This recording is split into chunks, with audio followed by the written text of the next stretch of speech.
Ok, pessoal, vamos lá, professor Alex Naldo, vamos dar continuidade ao nosso curso de óptica geométrica.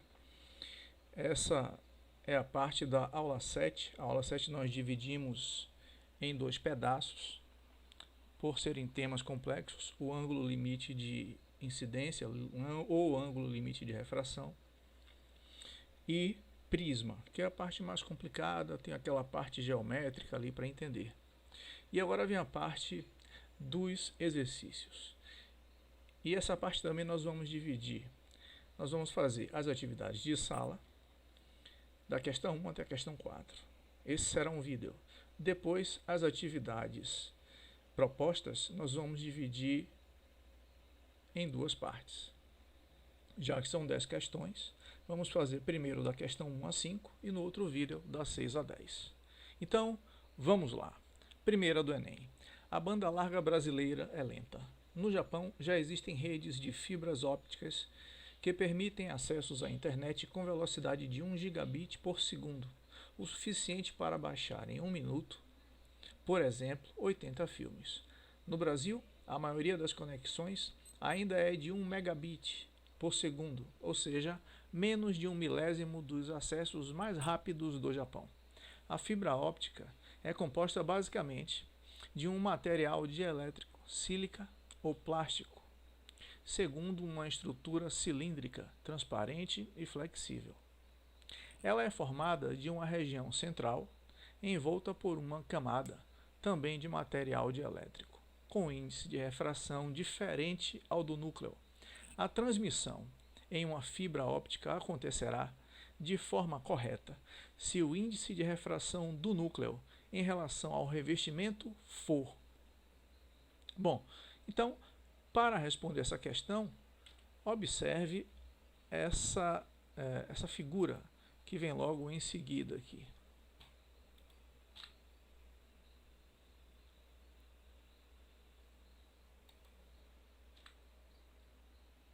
Veja, nós temos ali um modelo de um cabo de fibra óptica. Na cor laranja é o revestimento mais externo. Na cor amarela é a camada que dá força mecânica ao cabo, para que ele não se parta, não se rompa com facilidade. Depois nós temos um revestimento interno, que tem mais um papel de isolante térmico. E depois nós temos duas camadas. A camada que serve de revestimento óptico e o núcleo. O que acontece? Nós estamos vendo aqui o raio se propagando, fazendo uma espécie de zigue-zague. São várias reflexões. Veja, nós temos aqui um raio que teria a tendência de sair para outra camada. Por que que não sai? Aqui nós temos uma reta normal e esse ângulo aqui, ó, esse ângulo θ, está maior do que o ângulo limite de incidência. Com isso acontece o fenômeno de reflexão total. E esse fenômeno vai prosseguir na fibra óptica acompanhando as curvaturas da fibra óptica. Ok? Agora, quando é que isso acontece? Quando nós temos, ó, N1, aqui fora N2, para que aconteça a reflexão total, o índice de refração do material tem que ser maior do que o do meio externo, N1 maior do que N2. Lembre da aula teórica daquela imagem lá do tubarão. Então, a transmissão em uma fibra óptica acontecerá de forma correta se o índice de refração do núcleo em relação ao revestimento for superior e ocorrer reflexão interna total. Então, alternativa B. Próxima questão. A Vitória Régia é uma flor da Amazônia que tem forma de círculo. Tentando guardar uma pepita de ouro, um índio a pendurou em um barbante, prendendo a outra extremidade bem no centro da Vitória Régia, de raio 50 centímetros, meio metro, dentro da água de um lago amazonense muito calmo, considerando-se o índice de refração do A igual a 1, o da água Na e o comprimento do barbante, depois de amarrado no centro da flor e solto 50 centímetros. Então veja aqui o tamanho do barbante. Depois de pendurado ali na vertical dentro da água, ele tem o mesmo tamanho do raio da Vitória Régia, ok? Pode-se afirmar que o valor de Na, que é o índice de refração da água, de modo que do lado de fora do lago ninguém consiga ver a pepita de ouro olha, as pessoas só não vão conseguir ver essa pepita de ouro pendurada se não tiver ângulo suficiente para que o raio de luz que sai da pepita de ouro saia da água, ok? Então, vamos ver aqui esse esquema. Nós temos, então, essa Vitória Régia com raio de 50 centímetros, que é o que ele diz lá na questão, pendurado a partir do centro também um cordão de 50 centímetros, e aqui nós temos a pepita de ouro. O que é que tem que acontecer para que as pessoas não vejam? Bom, tem que acontecer isso daqui, no mínimo, né? Um raio de luz que sai da pepita de ouro. Se ele encontra a reta normal já nesse ângulo aqui, ó, que é o ângulo limite, acontecerá a chamada refração rasante. Então, qualquer pessoa que esteja com o olho fora d'água não vai conseguir ver essa pepita de ouro pendurada aqui. Tudo bem? Então, prosseguindo. Veja que aqui nós temos duas retas paralelas, o próprio cordão e a reta normal, cortadas por uma transversal. Então, esse ângulo limite que está aqui também. Tudo bem? Então, vamos lá.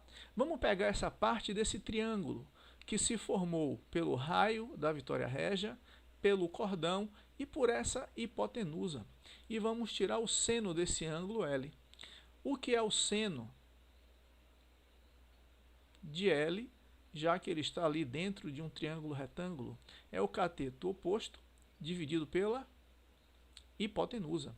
A hipotenusa já está desenhada aqui, né? É esse raio que sai da pepita de ouro. Então, vamos lá, ó. Seno de L vai ser igual ao cateto oposto. O cateto oposto desse ângulo L é quem? É exatamente o raio, né? O raio dessa flor. Sobre a hipotenusa, qual vai ser o tamanho da hipotenusa? Olha, você pode resolver esta hipotenusa aqui utilizando o teorema de Pitágoras, já que você tem o tamanho dos dois catetos. Mas você também pode lembrar que toda vez que você tem a formação de um quadrado de lado L, e você tem uma diagonal, o tamanho da diagonal vale quanto? L raiz de 2. Então, é exatamente isso que nós dizemos aqui, ó, sobre a hipotenusa. O valor do lado é 50 raiz de 2. Então, cortando esse 50 com esse, o valor do seno ficou 1 sobre raiz de 2. Tudo bem? Bom, partindo para o próximo slide, vamos ficar assim, ó. Agora, do lado de cá, o que é que está acontecendo do lado de cá? Ângulo limite, não é isso? Então, o seno desse ângulo L é o quê? É o índice de refração menor dividido pelo índice de refração maior. Então, o seno de L vai ser 1, que é o índice de refração do ar, sobre o índice de refração da água. Bom, se você já tem o valor do seno de L extraído da relação do ângulo limite e tem o seno de L extraído de uma relação trigonométrica dentro do triângulo retângulo, é só igualar esse termo a esse. Então fica assim, 1 sobre raiz de 2 igual a 1 sobre índice de refração da água. Então o índice de refração da água é raiz de 2. Ok? Então alternativa A. Terceira questão. Um prisma de vidro está no ar e é feito de um material cujo índice de refração é maior do que 1. A forma de sua seção transversal é a de um triângulo retângulo isósceles, conforme a figura a seguir. Observa-se nele que um feixe de luz incidente perpendicularmente à face de entrada e, após refletir na segunda face inclinada, emerge perpendicularmente na terceira face do prisma. Então aqui, ó, 90 graus aqui nessa parte, ok? Bom, como mostrado pelas setas. Qual deve ser o menor valor do índice de refração, N, para ocorrer a situação descrita? E o feixe não sair pela segunda face. Ele diz que o índice de refração do ar é igual a 1.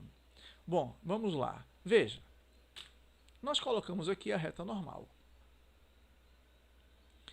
Como esse raio está atravessando aqui, fazendo uma refração a 90 graus, e do outro lado também ele faz uma refração a 90 graus, então, sem dúvida nenhuma, essa reta normal aqui, ó, ela vai estar cortando no meio também um ângulo de 90 graus. Então, esse ângulo de incidência que nós estamos vendo aqui é de 45 graus. E o que é que está acontecendo aqui? O nome desse fenômeno, veja, aqui nós temos o prisma, aqui fora nós temos o ar, e o raio de luz não consegue atravessar para o ar. Ele fica todo aprisionado dentro do prisma. O nome disso é reflexão total. Bom, então veja, significa dizer que esse ângulo I, que é de 45 graus, é maior do que o ângulo limite. Por isso acontece a reflexão total. E nós sabemos que o seno do ângulo limite é igual ao índice de refração menor dividido pelo índice de refração maior. O índice de refração menor é o do ar, o maior é o do prisma. Então, significa dizer que se 45 é maior do que L, seno de 45 vai ser maior do que o seno de L. E seno de L, N do ar sobre o N do prisma. Seno de 45, está aqui, ó, raiz de 2 sobre 2.